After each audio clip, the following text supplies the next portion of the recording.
crítica. Porque se for olhar para você, você tem um defeitinho aí. Você tem umas coisas diferentes aí.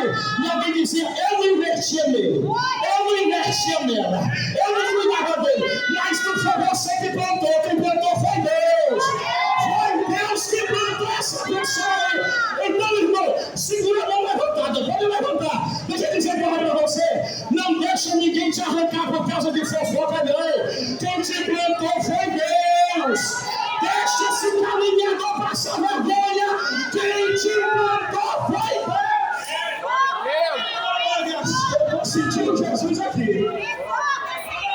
Não, é porque tem hora que eu fico vendo pastor Antônio, as pessoas, não é porque falaram de mim. E quem é o bonitão que ninguém vai falar de você? Se tu não quer que ninguém fale de ti, desaparece. Vai viver lá nos meio, lá nas tribos indígenas. Você está na cidade, você está na igreja, vão falar. Mas quem te plantou foi Deus. Continua fazendo, continua frutificando, continua chorando, deixa criticar.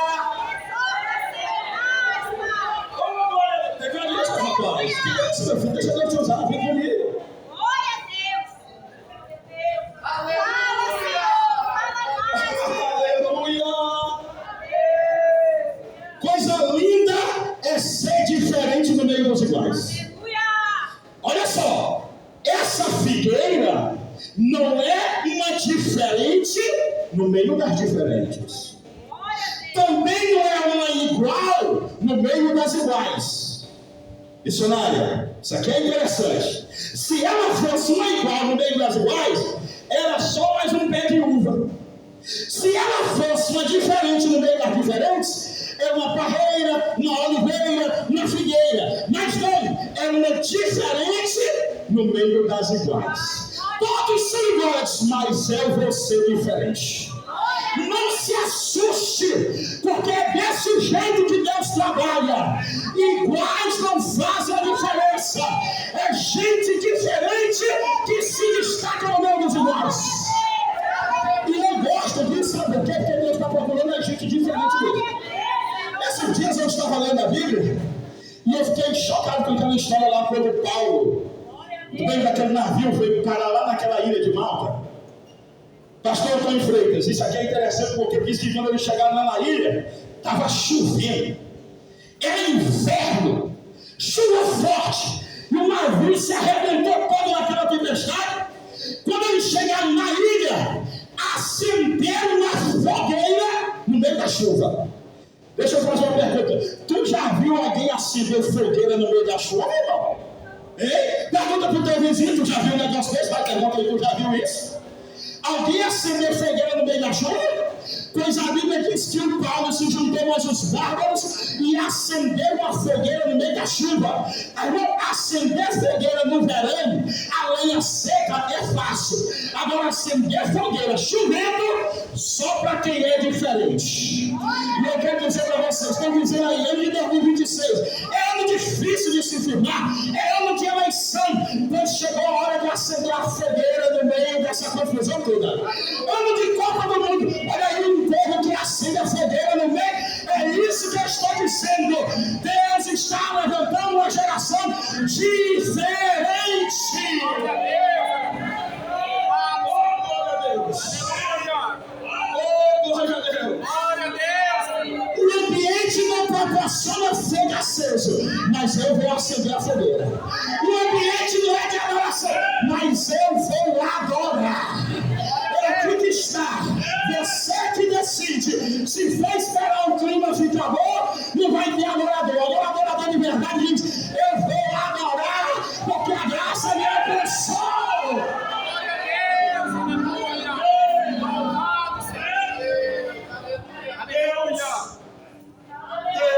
Deus gosta de fazer essas coisas. Plantar uma figueira no meio da ilha. Deixa eu dizer uma coisa aqui, uma frase interessante. Deus planta pessoas específicas em lugares específicos com propósitos estratégicos. Saiu a menos 3, glória a Deus. Deus planta pessoas específicas em lugares específicos com propósitos estratégicos. Você está dizendo, mas por que é que eu vim morar nesse bairro? É o lugar que você vai fazer a diferença. Mas como é que eu estou dentro dessa universidade, nessa área aqui? É aí que Deus vai te usar.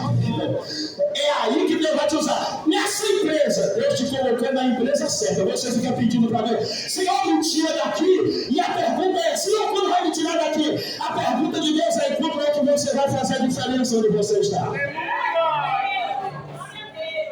Deus tem pessoas específicas, lugares específicos, com propósitos estratégicos. Aleluia! Não reclamo do lugar que você está inserido. A maioria das pessoas que eu me relaciono, elas estão sempre reclamando do lugar em que estão. E eu tenho certeza que você já ouviu pregação sobre Mefibosete. Não já?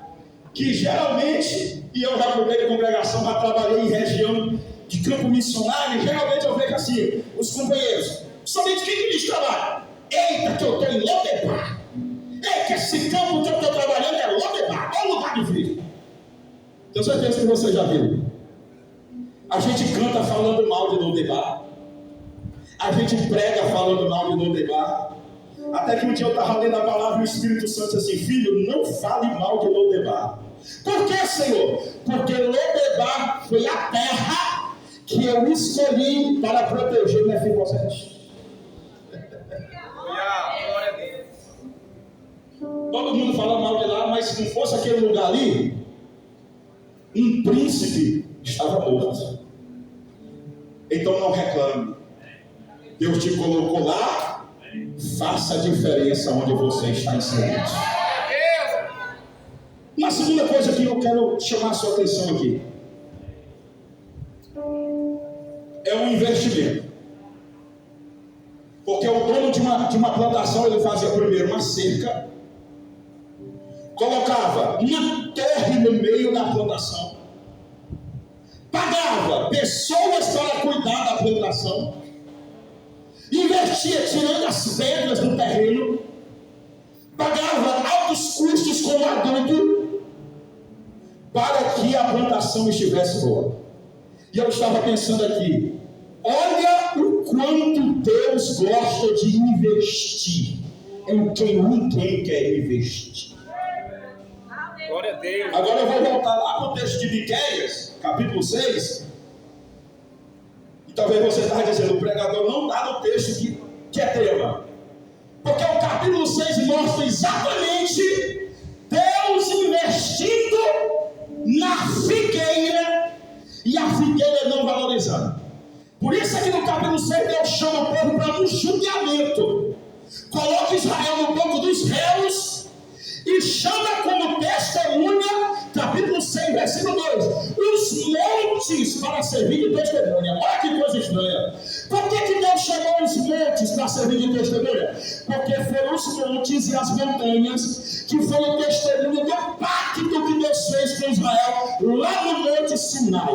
Quando Deus chamou Israel do Egito, 2 meses depois que ele sai do Egito, nas cadeias de montanha do Horebe, o Horebe foi testemunho de que Deus se casa, usando aqui uma linguagem simbólica, se casa com Israel. Quem foi testemunha? Os montes. Aí aqui o profeta diz assim, ouvi montes, a acusação do Senhor. Fortes firmamento da terra, ouçam a sua acusação. Versículo 3. Ó povo meu, o que foi que eu fiz contigo? E o que foi que eu te enfadei? Você consegue imaginar Deus perguntando para você nessa noite isso aqui? O que é que eu fiz para te enfadar? Por que quando você vem para o meu culto, você vem reclamando? Por que é que quando você vem para a minha casa, ela vem perguntando que hora que termina o culto? Eu te enfadei por quê, Israel? Eu peguei pesado contigo? O que foi? Por que você reclama de jejum, Israel? Por que você reclama de propósito de oração na igreja, Israel? Por que você reclama de culto, de doutrina, Israel? E Deus está perguntando, eu te enfadei, Israel? Eu te cansei? Porque é isso, irmãos. Olha, gente, agora mesmo, alguém está assistindo Copa do Mundo e a galera está lá, está empolgada, está feliz, mesmo se o Brasil estiver perdendo, estão lá. Aí a gente pensou, 1h30 de culto, é uma tristeza, é uma reclamação, é uma cara feia. abre esse teu coração.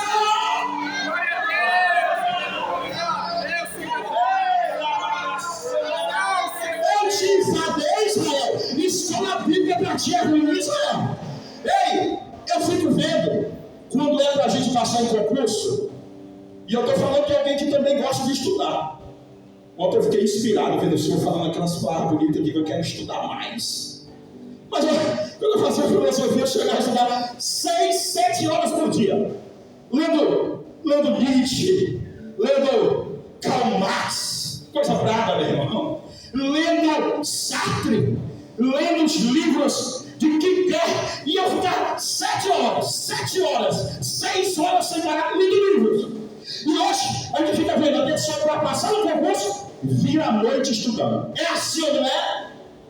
Ou não? Ah, então acho que não. Acho que não. Mas vai abrir a empresa. Meu Deus, vai dormir tarde planejando. Aí a pessoa passa o dia todo trabalhando, quando ele chega cedo da tarde, ele ainda vai para a academia. E ele nada ferro, meu irmão. E ele vai e tal. Mas se chegar no culto, se pedir para ficar de pé, ah, meu Deus, é para ficar de pé de novo. Não, se a oração demorar, meu Deus, vai virar vigília. É assim, não é, irmão? Lá na tua academia, tu aguenta, irmão. Lá na tua faculdade, lá no teu emprego, mas aqui tudo tem que ser exprimido. Olha a pergunta de Deus, me quer ser: eu te enfadei, Israel? Me responde. Está enfadado comigo? Está chateado comigo? Olha para alguém que está do seu lado, diga, a pergunta é para ti. Diga aí, diga. Diga, a pergunta é para ti. Deus está perguntando, está enfadado comigo? Queria estar lá assistindo a Copa? Vai! E que foi que eu te enfadei? É a pergunta de Deus no capítulo 6, versículo 3. Versículo 4, Deus faz uma retrospectiva. Eu te trouxe da terra do Egito. Eu te remi da casa de servidão. Deus está dizendo: lembra quando eu te encontrei na cachaça? Lembra quando eu te encontrei na maconha? Lembra quando eu te encontrei na prostituição? Lembra quando eu estava afundado na depressão? Lembra quando a síndrome do pânico estava te consumindo? Lembra quando a tua família estava fragilizada? Foi eu que te encontrei lá.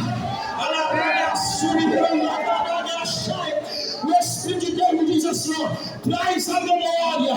Lembra que há um ano atrás você estava dizendo que queria morrer? Lembra que há 2 anos atrás a crise estava dando lá na tua casa? Lembra que há 10 anos atrás ninguém acreditava em ti? Quando ninguém acreditou, Deus investiu na figueira. Levante a mão, pelo amor